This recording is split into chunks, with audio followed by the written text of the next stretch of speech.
Hello and welcome back to another video, guys. In this video I'm going to go through this Mazda 3.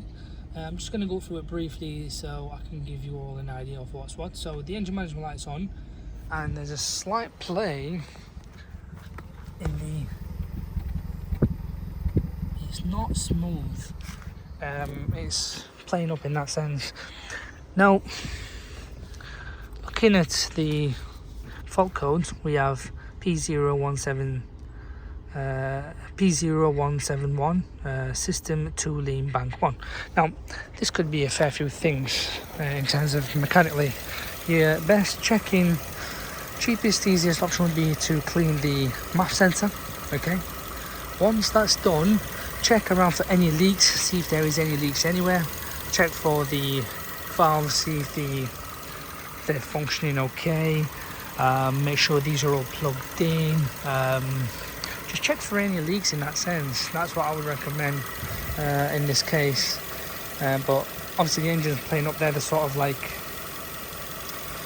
should we say, signs we're getting. And the exhaust does give it away as well. You can hear it around the back. But yeah, just look for these sort of things. So yeah, the O2 sensor would be another one that'll cause this.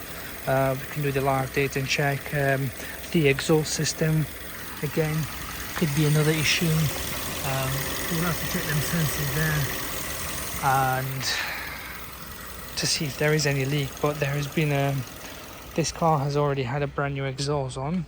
Look in the back, as you can see, so it's had a brand new exhaust system on there, so that's been eliminated. So you walk away from there. They're not cheap, it's not a cheap fix. Well, it can be if you can get to the bottom of it, but in this case you'll be spending a good few hundred to nail it. But remember, every car will be different, so this car will have this sort of symptom. Let's say for the MAF, yours will also have the same fault, but it may be the exhaust.